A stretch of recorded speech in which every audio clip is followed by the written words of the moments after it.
Welcome to my channel లడ్డా సడ్డా. నేను ఇవాళ చేస్తుంది ఆలు ఎగ్ కర్రీ.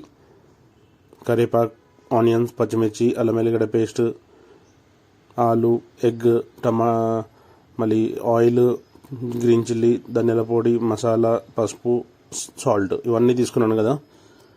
ఇప్పుడు ఫస్ట్ మనము ప్యాన్ వేడి చేసుకున్న తర్వాత ఆయిల్ వేసేసేయాలి.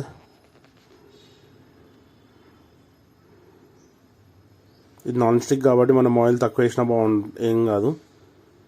అదే నార్మల్ బౌల్స్ అలాంటివి అయితే ఎక్కువ వేయాల్సి వస్తుంది, కొంచెము కింద అతుక్కోకుండా ఉండడానికి. ఇప్పుడు ఫస్ట్ నేను కరివేపాకు వేస్తాను. కరివేపాకు ఫస్ట్ ఎందుకు ఇచ్చినానంటే నాకు క్రిస్పీగా ఇష్టం కరివేపాకు. జర ఫ్రై ఐటమ్ కాబట్టి ఇది మనం క్రిస్పీగా తింటే బాగుంటుంది. సో నెక్స్ట్ వచ్చేసి మనకి పచ్చిమిర్చి, 2 పచ్చిమిర్చి వేస్తే చాలు. ఇది కూడా కొంచెం ఆయిల్లో ఫ్రై అయితే మనకి ఏంటంటే కారం అనేది తగ్గిపోతుంది. పచ్చిమిర్చిలో కారం అనేది తగ్గిపోతుంది ఆయిల్లో ఫ్రై అయిన తర్వాత. నెక్స్ట్ ఆనియన్స్ వేసిన తర్వాత కొంచెం మిక్స్ చేసుకొని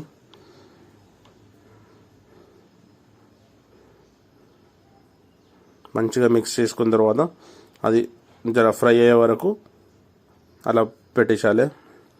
నార్మల్గా మనము మూత పెట్టచ్చు, లేకపోతే మన ఇష్టం, అది పెట్టచ్చు లేదా పెట్టని అవసరం లేదు. ఆనియన్స్ మనకి మంచిగా కొంచెం ఉడికినాయి అనిపించిన తర్వాత మంచిగా మిక్స్ చేసుకొని అప్పుడు మనము పసుపు వేసి మిక్స్ చేసుకోవాలి మొత్తము.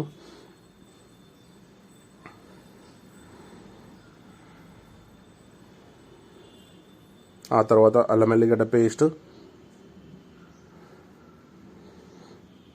ఇవన్నీ నేను టేబుల్ స్పూను ఇలా కొలిచి చెయ్యను. ఇక నాకేంటంటే నా చేతితోటి ఎంత పడితే అంత వేయాలి. నెక్స్ట్ నేను వేసేది ఆలు వేసేసి మంచిగా మిక్స్ చేసుకోవాలి. మిక్స్ చేసుకున్న తర్వాత సాల్ట్ వేయాలి. ఫస్ట్ మంచిగా కొంచెం సాల్ట్ వేసేసి మూత పెట్టేసేయాలి. ఎందుకంటే సాల్ట్ అనేది మొత్తం వాటర్ తీస్తుంది కాబట్టి.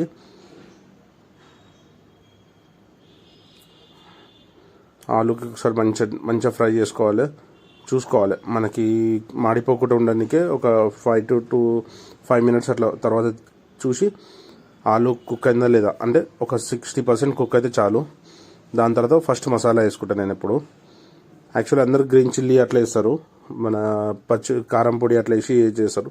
కానీ నేను మాత్రం ఫస్ట్ మసాలా వేస్తాను, గరం మసాలా వేసి దానికి ఒక 2 minutes కుక్ కానిస్తాను. ఎందుకంటే గరం మసాలా మంచిగా ఫ్లేవర్ రావాలి అన్నిటికీ.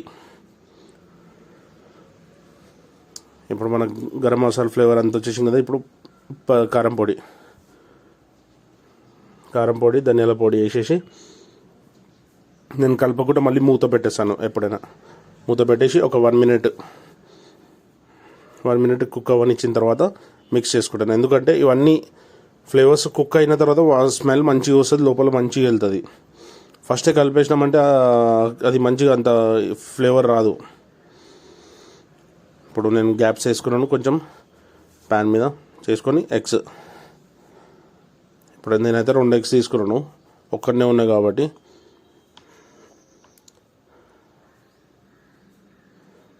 ఎగ్స్ వేసుకొని దాని మీద కొంచెం కారం పొడి, ధనియాల పొడి లైట్గా వేసుకొని మూత పెట్టేసాలి. ఎగ్స్కి ఇట్లా సపరేట్ చేసుకోవచ్చు. ఒక 1 minute తర్వాత చేసుకొని మనకి ఎగ్ ఉడికిందా లేదా, ఒకవేళ ఉడకలేదు అంటే మళ్ళీ మూత పెట్టేసి మళ్ళీ కొంచెం సేపు ఉడకనియాలి. ఆ తర్వాత స్లోగా ఫ్లిప్ చేయాలి. మరి అంత ఇరిగిపోకుండా ఉండడానికే చూసుకోండి.